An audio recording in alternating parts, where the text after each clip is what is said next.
नमस्कार मित्रांनो, स्वागत आहे आपल्या लक्षवेधी ज्ञान यूट्यूब चॅनलवरती. आपल्या चॅनलवरती आपण सरकारच्या विविध योजनांचा परिचय करून घेत असतो आणि त्या योजना शेतकऱ्यांच्या संदर्भामध्ये असतात. दिव्यांग व्यक्ती असतील, महिला असतील, बेरोजगार तरुण असतील, कर्मचारी असतील, महिला बचत गट असतील, या सर्व लोकांच्या संदर्भामध्ये विविध अशा योजनांचा परिचय आपण आपल्या यूट्यूब चॅनलच्या माध्यमातून देत असतो. त्याचप्रमाणे आज या ठिकाणी महाराष्ट्रातील सर्वसामान्य लोकांसाठी अत्यंत महत्त्वाचा व्हिडिओ तुमच्यासमोर घेऊन आलो आहे.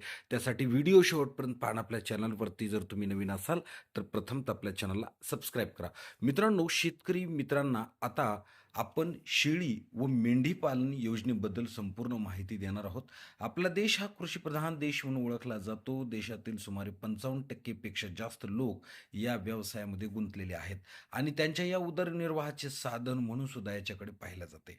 व्यवसाय केला जातो, पण आज या व्यवसायाचे स्वरूप दिवसेंदिवस आधुनिकीकरणामुळे बदलत चालले आहे.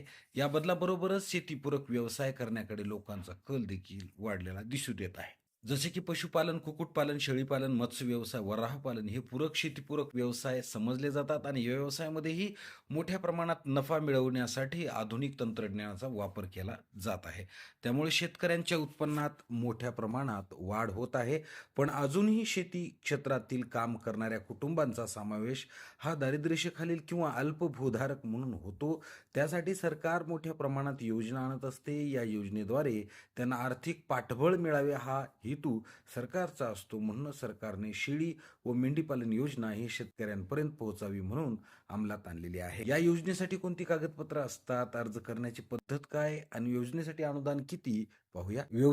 नवीन व्यावसायिक तरुण आहेत, त्या तरुण व्यवसायांना शेळी पालन योजनेअंतर्गत 55 ते 75% या ठिकाणी सबसिडी दिली जाणार आहे. जर तुमच्या शेतामध्ये तुम्ही जर शेड उभा केलेला असेल किंवा तुमचं शेड तुम्हाला उभा करायचा असेल किंवा शेळी खरेदी करायचा असेल किंवा तुमच्याकडे शेळ्या असतील तर या ठिकाणी तुम्हाला बँकेकडे जाऊन अर्ज करू शकता किंवा कुठल्याही CSC सेंटरवरती जाऊन तुम्ही शेळी पालन योजना लाभार्थी असं म्हणून जर सर्च केलं तर या ठिकाणी त्यावरती तुम्ही फॉर्म भरून नक्कीच तुम्ही या योजनेचा फायदा घेऊ शकता. या योजनेमधून एकच महत्त्वाची गोष्ट म्हणजे तुम्हाला या योजनेतून 55 ते 75% या ठिकाणी सबसिडी भेटणार आहे. ह्याचा अर्थ तुम्ही जर 100 रुपये गुंतवलेले असाल तर 55 रुपये तुम्हाला सरकारतर्फे दिले जाणार आहेत. त्याच्यामुळे आपल्या आजूबाजूच्या लोकांना या गोष्टीची माहिती व्हावी या दृष्टीनं हा व्हिडिओ बनवला आहे. हा व्हिडिओ जर आवडला असेल तर इतरांना सुद्धा शेअर करा. आपल्या चॅनलवरती जर तुम्ही नवीन असाल तर प्रथमतः आपल्या चॅनलला सबस्क्राईब करा. धन्यवाद.